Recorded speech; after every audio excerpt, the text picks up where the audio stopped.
Hello everyone, I hope आप सभी लोग बहुत अच्छे होंगे। और अब जो है आपकी फाइनल एग्जाम होने वाली किनकी भाई, क्लास 9th की। तो हम उसके लिए एक सैंपल पेपर आपको प्रोवाइड करा रहे हैं। कौन सी सब्जेक्ट का? सोशल साइंस की, सामाजिक विज्ञान की आपकी फाइनल एग्जाम वार्षिक परीक्षा 2024 के लिए, जो कि दोनों मीडियम के लिए, मीन्स हिंदी मीडियम और इंग्लिश मीडियम, दोनों मीडियम के स्टूडेंट के लिए। तो आप वीडियो को बहुत ध्यान से देखना और याद रखना, ये सिर्फ सैंपल पेपर है जिसके अकॉर्डिंग आपको प्रिपेयर करना है। जरूरी नहीं है कि सभी स्कूलों में इसी मतलब यही सेम टू सेम आए, ऐसा मान के नहीं चलना है आपको, है ना। एज ए इसको मॉडल पेपर मान के चलो, इसी के बेस पर ही आपकी क्वेश्चंस पेपर सेट होगी, क्योंकि ये 100% ब्लूप्रिंट के अकॉर्डिंग बनाया गया है, ताकि आपके एग्जाम के लिए हेल्प हो पाए। हम फर्स्ट टाइम एग्जाम दिला रहे होते हैं, तो किस टाइप से क्वेश्चंस आती है, तो उसकी आइडिया अगर आप लेना चाहते हो तो वीडियो को बहुत ध्यान से देख सकते हो। अगर आप फेक कमेंट करने वाले हो तो मैं पहले से वार्न कर देता हूँ। अगर आप आगे वीडियो देखने बिना ही आप बोलोगे कि ये वीडियो फेक है, तो मैं पहले ही आपको बोल देता हूं कि आप वीडियो ही ना देखो तो अच्छी बात रहेगा आपके लिए। बट जो बच्चे रियली ऑनेस्टली पढ़ाई करना चाहते हैं वो वीडियो को बहुत ध्यान से देख सकते हैं। डेफिनेटली आपके लिए ये यूजफुल होने वाला है। ठीक है, तो देखो भाई 75 मार्क्स का होगा, तो जिस जिस चैप्टर से आते हैं उसी चैप्टर से आपको प्रिपेयर करना है। फर्स्ट क्वेश्चन क्या बोला जा रहा है? सही विकल्प चुनकर लिखिए, choose the correct option and right. ठीक है, शिक्षा एवं स्वास्थ्य संबंधी कार्य क्या है? ठीक है, शिक्षा एवं स्वास्थ्य संबंधी कार्य क्या है भाई? सेवा क्षेत्र में आएगा। फिर education and health related work include तो इन दी सर्विस सेक्टर। क्लियर है, ये आप कर लेंगे। फिर उसी तरीके से नेक्स्ट क्वेश्चन आपके स्क्रीन पर है। क्या बोला जा रहा है? सबसे अधिक चाय की खेती कहां पर होती है? Where is tea cultivated the most? ठीक, ये पूछा जा रहा है, तो इसकी आंसर्स हो जाएगी आसम। क्लियर है, असम इसकी करेक्ट आंसर हो जाएगा।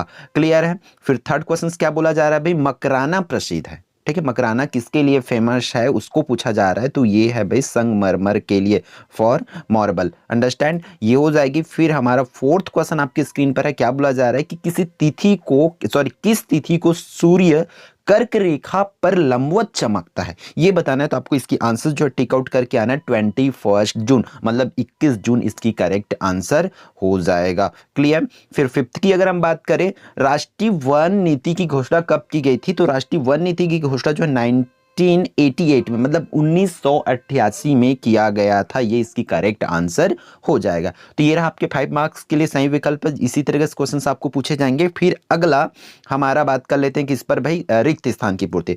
तो रिक्त स्थान की पूर्ति दोनों मीडियम के लिए। ये भी देखो, चुंबकीय सुई हमेशा खाली स्थान की ओर इंगित करता है, तो वो उत्तर दिशा की ओर जो है इंगित करता है। ये आपको लिख के आना है। फिर कश्मीर की राजधानी श्रीनगर खालिस्तान झील, तो डल झील। कौन सी झील?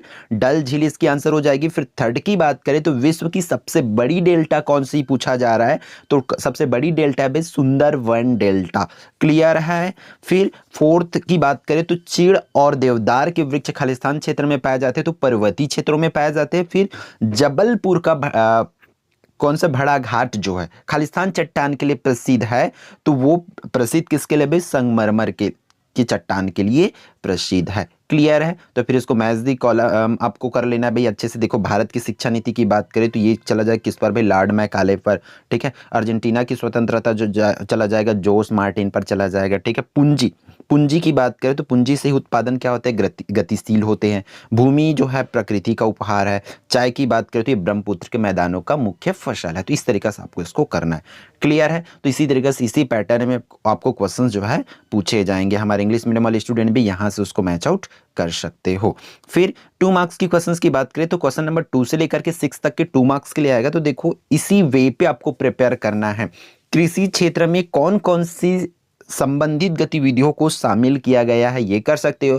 फिर अरब बसंत से आप क्या समझते हो? घाट का क्या अर्थ है? भूमिगत जल से आप क्या समझते हो? इसी तरीके से ही क्वेश्चंस आपको जिस जिस चैप्टर से आ रहे हैं उसी चैप्टर से आपको पूछे जाएंगे। क्लियर है। तो एटलीस्ट इन क्वेश्चंस को जरूर कर लो, क्योंकि ये इंपॉर्टेंट क्वेश्चंस है आपका।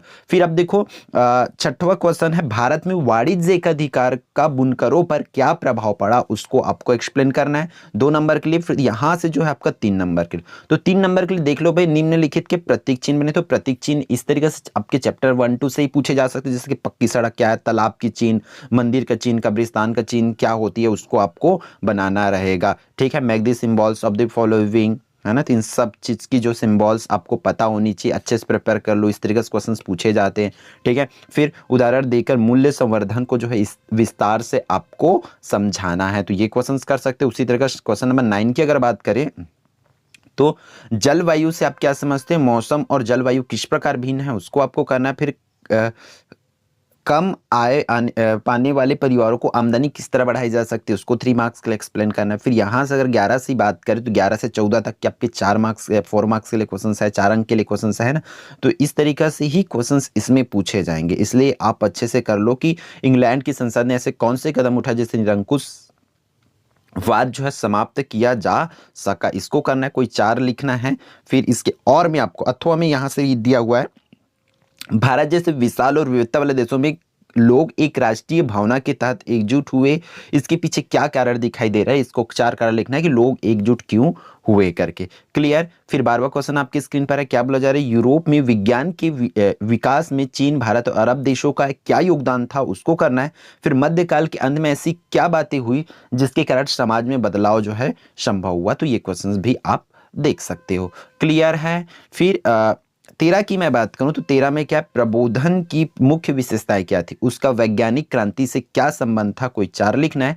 फिर इसके और में आपको क्या, जाति व्यवस्था ने किस प्रकार के लोगों को धार्मिक स्वतंत्रता को प्रभावित किया होगा, इसको करना है, ठीक है। तो इसी तरीके से सिमिलर वे पे आपको क्वेश्चन जो है प्रिपेयर करना है, क्योंकि जिस चैप्टर से आया है लगभग उसी चैप्टर से ही आपको क्वेश्चन पूछे जाएंगे, उसके आसपास के क्वेश्चन मतलब थोड़ा बहुत चेंजेस करके ही, क्योंकि ये सैंपल पेपर ही इसी के अकॉर्डिंग ही आपकी फाइनल एग्जाम की पेपर जो है सेट हुई है, या अभी बहुत से बच्चों के एग्जाम हो रखे हैं, है ना, बहुत से लोगों के एग्जाम हो रखे हैं, बहुत कम ही बच्चों का बाकी है, तो आप लोग उनके हिसाब से भी प्रिपेयर कर सकते हो। तो देखो यहाँ पर अगला क्वेश्चन है, भारतीय संविधान में कौन कौन से मौलिक अधिकार भारतीयों को प्रदान किए गए हैं, कोई 5 मौलिक अधिकार के नाम लिखने, अथवा आपके जीवन में सूचना के अधिकार का क्या महत्व है, कोई 5 महत्व जो है आपको लिखना होगा। उसी तरीके से 16 की अगर बात करें तो 16 पर भी क्या बोला गया है, समाज में मौजूद जेंडर भेद को समाप्त करने के लिए क्या क्या किया जाना चाहिए, कोई 5 लिखना है।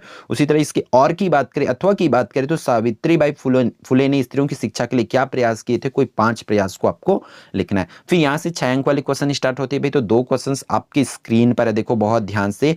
क्या बोला जा रहा है, अधिनायक तंत्र किसे कहते हैं। तो सबसे पहले तो आपको ये बता लोगे कि अधिनायक तंत्र एक्चुअल में होते क्या है, फिर इसमें कौन कौन से लक्षण पाए जाते हैं उसको आपको क्या करना है, एक्सप्लेन करना है।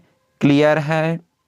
फिर स्वतंत्र निष्पक्ष चुनाव के लिए, और ये वाली क्वेश्चंस की बात करूं ना तो अभी ये करेंट में बहुत ज्यादा ही ट्रेंडिंग में चल रही है टॉपिक, ठीक है।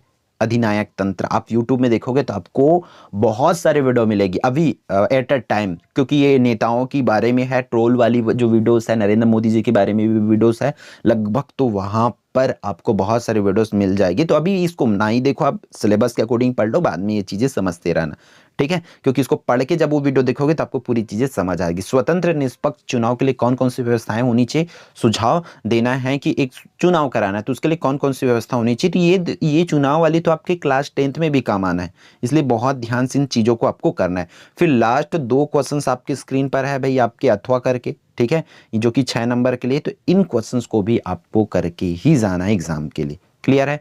तो ये रहा आपकी सोशल साइंस की सैंपल पेपर, इंग्लिश की भी डल गई है, विज्ञान की भी डल गई है, तो मैं उसका लिंक आपको इस वीडियो के डिस्क्रिप्शन में दे दूंगा ताकि आप वहां से भी प्रिपेयर कर पाओ, ठीक है। तो इस वीडियो में इतना ही, फिर हम मिलते हैं आने वाले इंपॉर्टेंट वीडियो में।